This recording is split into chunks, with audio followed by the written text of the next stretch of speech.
केंद्रीय कृषि मंत्री शिवराज सिंह चौहान पहुंचे इंदौर। केंद्रीय कृषि मंत्री ने इंदौर में चलाया ट्रैक्टर। सोयाबीन अनुसंधान केंद्र पर पहुंचे मंत्री शिवराज। शिवपुरी को नई ट्रेन की बड़ी सौगात। केंद्रीय मंत्री ज्योतिरादित्य सिंधिया ने दी सौगात। मंत्री ने शिवपुरी रेलवे स्टेशन पर किया जन संबोधन।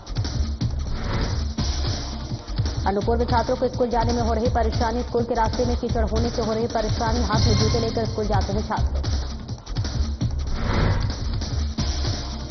मंडला में बहने से 2 मासूम बच्चों की मौत। हादसे से पूरे क्षेत्र में फैले सनसनी। पीड़ित परिजनों का रो रो कर बुरा हाल। और सिंगरौली में 3 घंटे तक हुई बारिश ने जनजीवन की अस्त व्यस्त। सड़कों पर भरा पानी। जलभराव से सड़कों पर रेंगती आई नजर आई। नमस्कार, स्वागत है आपका। मैं हूं आपके साथ सपना दीपक मंदेशा।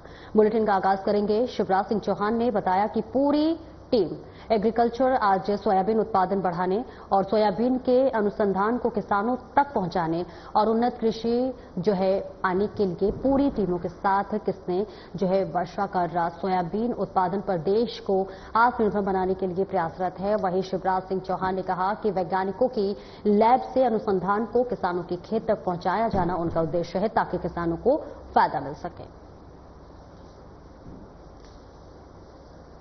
और देखिए तस्वीर आपको दिखा रहे हैं जहां पर केंद्रीय कृषि मंत्री शिवराज सिंह चौहान इंदौर पहुंचे हुए हैं और केंद्रीय कृषि मंत्री ने इंदौर में ट्रैक्टर भी चलाया और इसके साथ ही साथ सोयाबीन अनुसंधान केंद्र पर पहुंचे हुए हैं पूर्व मुख्यमंत्री। और इसके साथ ही मंत्री ने किसानों की आय बढ़ाने की भी बात कही। तस्वीरें दिखा रहे हैं इंदौर से जहां शिवराज सिंह चौहान ने बताया कि पूरी टीम एग्रीकल्चर आज सोयाबीन उत्पादन बढ़ाने और सोयाबीन के अनुसंधान को किसानों तक पहुंचाने और उन्नत कृषि पाने के लिए वो पूरी टीम के साथ किसानों से चर्चा कर सोयाबीन उत्पादन में देश को आत्मनिर्भर बनाने के लिए लगातार प्रयासरत हैं। और वही शिवराज सिंह चौहान ने कहा है कि वैज्ञानिकों की लैब से अनुसंधान को किसानों के खेत तक पहुंचाना उनका उद्देश्य है ताकि किसानों को इसका फायदा मिल सके। तो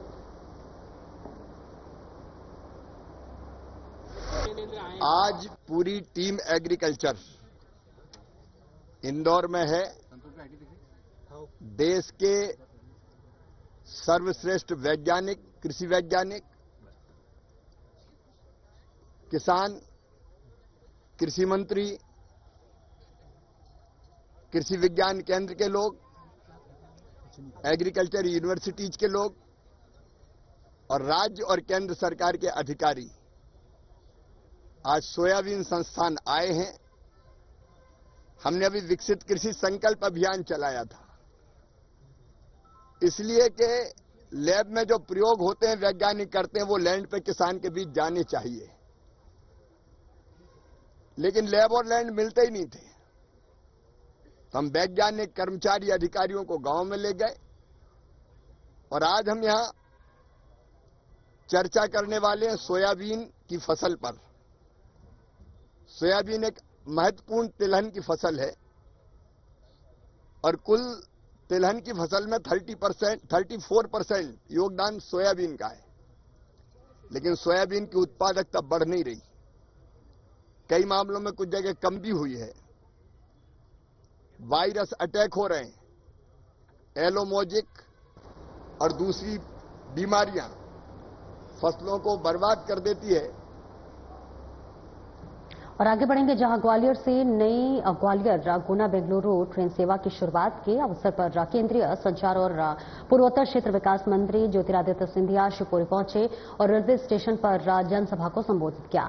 सिंधिया ग्वालियर से ट्रेन के जनरल डिब्बे में आम यात्रियों के साथ सफर कर शिवपुरी पहुंचे और ट्रेन को हरी झंडी दिखाकर गुना के लिए रवाना किया। कार्यक्रम में परिवहन मंत्री गोविंद सिंह राजपूत, प्रभारी मंत्री प्रद्युमन सिंह तोमर, शिवपुरी विधायक देवेंद्र जैन, पिछोर विधायक प्रीतम लोधी और कोलारस विधायक महेंद्र यादव, जिला पंचायत अध्यक्ष नेहा यादव, बीजेपी जिलाध्यक्ष जसवंत जाटो सहित तमाम लोग मौजूद रहे।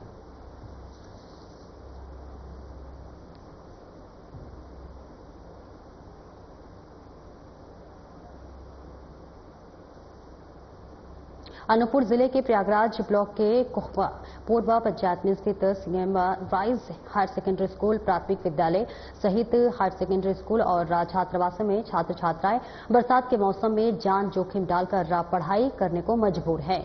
इसी के साथ सबसे दर्दनाक हृदय तब दृश्य तब देखने को मिला जब बच्चे अपने जूते चप्पल हाथ में थामे नंगे पांव कीचड़ भरे रास्तों से स्कूल की ओर बढ़ते हैं।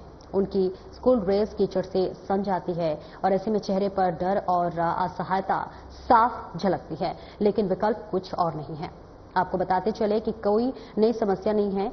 पिछले कई वर्षों से छात्र छात्राएं इस रास्ते की बदहाली को झेल रहे हैं।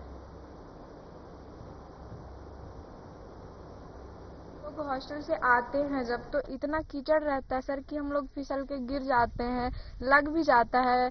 और जो गाड़ी लगते हैं सर, मतलब उनके वजह से इधर उधर उनका हिंडल होता है, क्योंकि कीचड़ में तो स्लिप तो करेगा ही गाड़ी। तो सर कभी कभी एक्सीडेंट भी हो जाता है सर बहुत लोगों का। और सर जैसे हम लोग डेली ड्रेस धुलते हैं, वो सूख भी नहीं पाता है। शूज भी हम लोगों को उतार के इधर लाना पड़ता है और वहाँ जाके पैर धुल के फिर से शूज पहनना पड़ता है। सर कई प्रकार की समस्याओं का सामना करना पड़ रहा है। जैसे हमारे स्कूल में बस चल रही है तो बस भी जा नहीं पा रही है, बहुत सारी दिक्कतें होती है। और स्कूल जो बच्चे आते हैं हॉस्टल वालों को बहुत परेशानी होती है कीचड़ की वजह से। आप लोग अभी शूज हाथ में रखे हुए क्यों? सही कीचड़ की वजह से। जैसे हम स्कूल में जाते हैं तो पैर धुल के फिर से शूज पहन लेते हैं। सर मुझे यहाँ आए हुए 8-9 साल हो गया है। मैं मॉडल स्कूल से टीचर हूँ और यहाँ पे कीचड़ का बहुत सारी ज़्यादा समस्या है। बच्चों की भी समस्या है, टीचरों की भी समस्या है। गाड़ी अभी बसें चल रही हैं तो बस को निकलने के लिए भी प्रॉब्लम हो रही है और रास्ते भी बहुत छोटे हुए हैं। कीचड़ बहुत ज़्यादा होता है। बारिश में तो सबसे ज़्यादा पानी तो यहीं पे है अपने यहाँ, और मिट्टी यहाँ पे जो है चिकनी मिट्टी है, तो जिससे बच्चों को भी परेशानी होती है आने में और टीचरों को भी होती है। बच्चे अध्ययनरत हैं और फिलहाल यहाँ हमको कीचड़ की बहुत समस्या का सामना करना पड़ रहा है। विगत 2 वर्ष से है। पिछले साल भी बरसात के समय ये समस्या आई थी, तो फिर आदरणीय एसडीएम साहब से तथा ठेकेदार से निवेदन करके उस समस्या का समाधान किया गया था, मिट्टी डलवा करके। और इस वर्ष जैसे बरसात चालू हुई है फिर वो समस्या आ गई है सर। जी हमारे विद्यालय खुद एक छात्रावास संचालित है सर। एक छात्रावास संचालित है, तो वहाँ 100 सीट है, तो वहाँ के बच्चे यहीं आते हैं सर। तो बीच में कीचड़ होती है तो उनको बहुत समस्या का सामना करना पड़ता है। और इसी के साथ उज्जैन के जिला न्यायालय में जघन्य हत्या के एक मामले में आज एक महत्वपूर्ण फैसला सुनाया गया है, जहां पर प्रधान जिला एवं सत्र न्यायालय ने आरोपी को हत्या का दोषी मानते हुए मृत्युदंड की सजा सुनाई है। दरअसल पहला घटना मार्च 2024 की है, जहां आरोपी वाहिद लाला ने चरित्र शंका के चलते अपनी पत्नी संजीदा विकी बाइक पर बैठाया और नागझीरी थाना क्षेत्र की आदर्श नगर में ले जाया गया और यहाँ पर उसने अपनी पत्नी संजीदा की गोली मारकर निर्मम हत्या कर दी। और इसी के साथ उसे शक था कि पत्नी का किसी और के साथ संबंध है। वाहिद पर पूर्व में भी हत्या के 2 आरोप थे, इसलिए पुलिस ने इस अपराध को जघन्य मानते हुए चिन्हित अपराधों की श्रेणी में रखा और सबूत और गवाहों को तत्काल पेश कर के 8 महीने के पैरवी में भीतर का फैसला करवा दिया है। घटनाक्रम ये था कि आरोपी वहीद लाला अपनी स्वयं की पत्नी को अपनी मोटरसाइकिल पर बिठाकर जो है गुड्डू जो है जिसपे वो शक करता था, गुड्डू वसीम गुड्डू नाम था उसका, उस पर वो शक करता था, उसके घर पर लेकर गया और उसने कहा कि बाहर आ गुड्डू, ऐसी आवाज लगी। और जैसे ही उसके घर वाले बाहर आए उसी समय उसने अपनी पिस्तौल निकालकर और उस पत्नी को, उसकी पत्नी को वहीं 3 गोली मार दी और वहीं ढेर हो गई।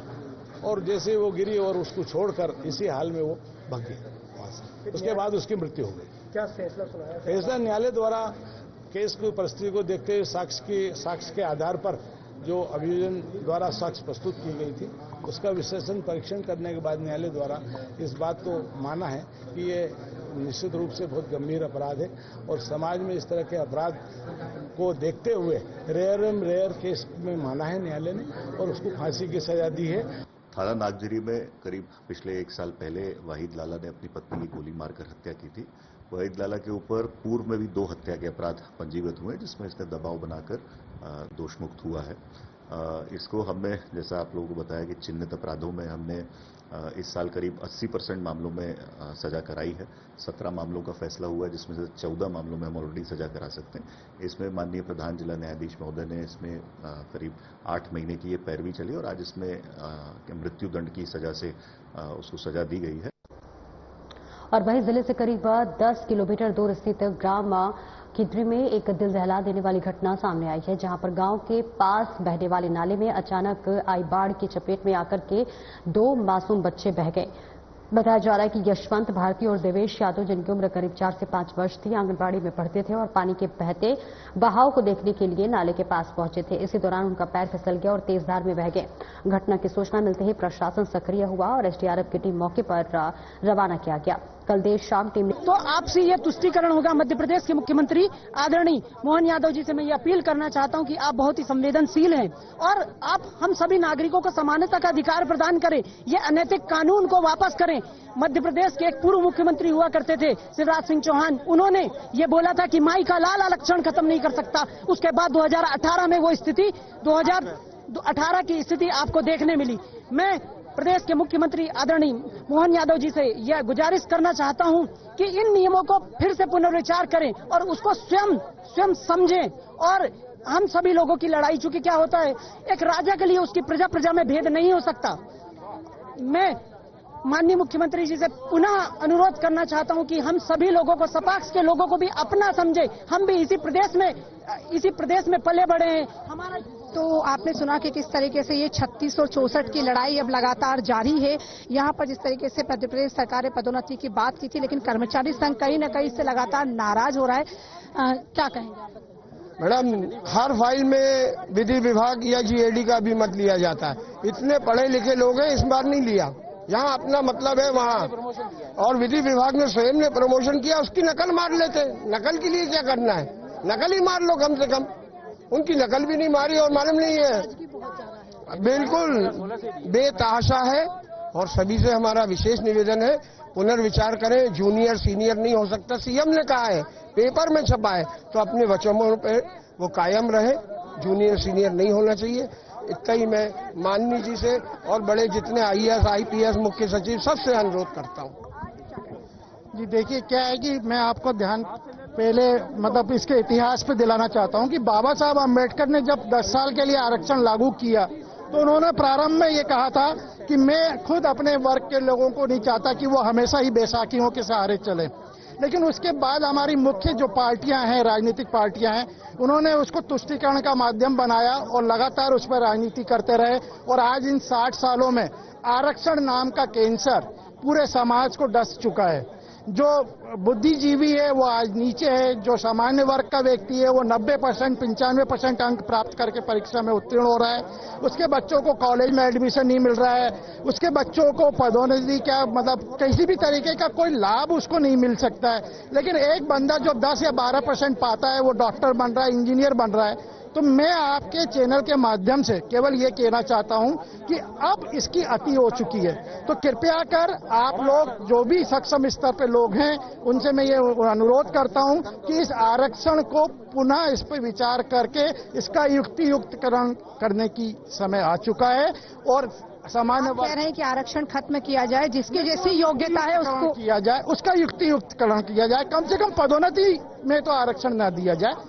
आपने यदि नियुक्ति में यदि आरक्षण दे दिया है उसको, उस बच्चे, तो नियुक्ति में आने के बाद वो पदोन्नति तो कम से कम हम अपनी योग्यता पर पाए। हर कदम पर आप बैसाखी को सारे किसी को चलाओगे तो निश्चित रूप से पूरा देश पीछे जाता है। यदि आप इस स्तर से सोचेंगे तो निश्चित रूप से आप इस बात को समझ पाएंगे। लेकिन मुझे बड़ा आश्चर्य होता है कि हमारे जो सक्षम स्तर पर लोग हैं वो इस बात को समझ नहीं रहे। केवल और केवल तुष्टीकरण का माध्यम बनाकर देश को बैसाखियों के सहारे चलाना चाहते हैं। तो मेरा केवल इतना अनुरोध है कि कृपया इस पर आप विचार गंभीरता के साथ करें। तो आपने सुना कि किस तरीके से अभी यहाँ पर प्रदर्शन लगातार जारी है। महिलाएं भी प्रदर्शन कर रही है, पुरुष प्रदर्शन कर रहे हैं। और ये जिस तरीके का प्रदर्शन है ये पदोन्नति को लेकर के है। जिस तरीके से योग्यता के आधार पर आरक्षण की बात लगातार की जा रही है, योग्यता के आधार पर पद नियुक्त की जाए, उसको लेकर लगातार बात की जाए। अब देखना होगा कि आगे ये प्रदर्शन क्या मोड़ लेता है। फिलहाल के लिए इतना ही। आप देखते रहिए साधना न्यूज मध्य प्रदेश। फिलहाल इस बुलेटिन में इतना ही। नमस्कार।